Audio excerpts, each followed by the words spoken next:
这次咱们配什么药搭子呢？有3味药啊，一个是防风啊，还有一个是百合，另外就是当归。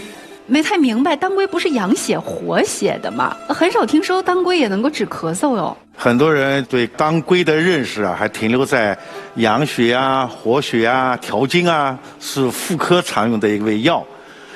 但是从我们中医角度来讲呢，还要考虑到一个什么问题呢？我们光说肺主气，但是呢，还有一条叫肺朝百脉。什么叫肺朝百脉呢？就是全身的血液呀，都要通过经脉汇聚到肺，经过肺的呼吸来交换气体，然后呢再腹部到全身去。当归干什么呢？养血润肺。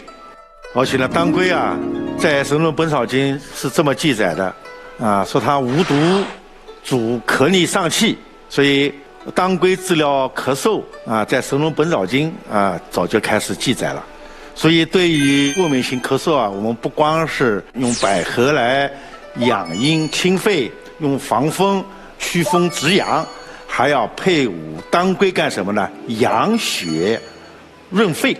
这样的话呢，可以使肺啊得到很好的这个润养，才能从根本上啊把这个肺有伏风这个病根啊把它驱除掉。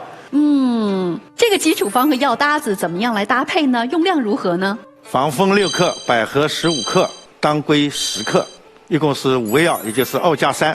那我再多问一句，如果要像李然和云锦这样，他既有过敏性鼻炎，又有过敏性咳嗽，他有2种过敏症状啊，那咱们怎么用这个方子呢？你问了一个很现实的问题啊，这可能也是3位嘉宾所关心的啊。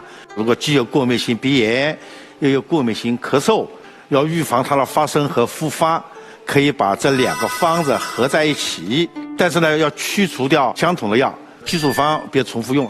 这2个方里边都有防风，用1味防风就可以了，也就是说加起来9味药啊就可以了。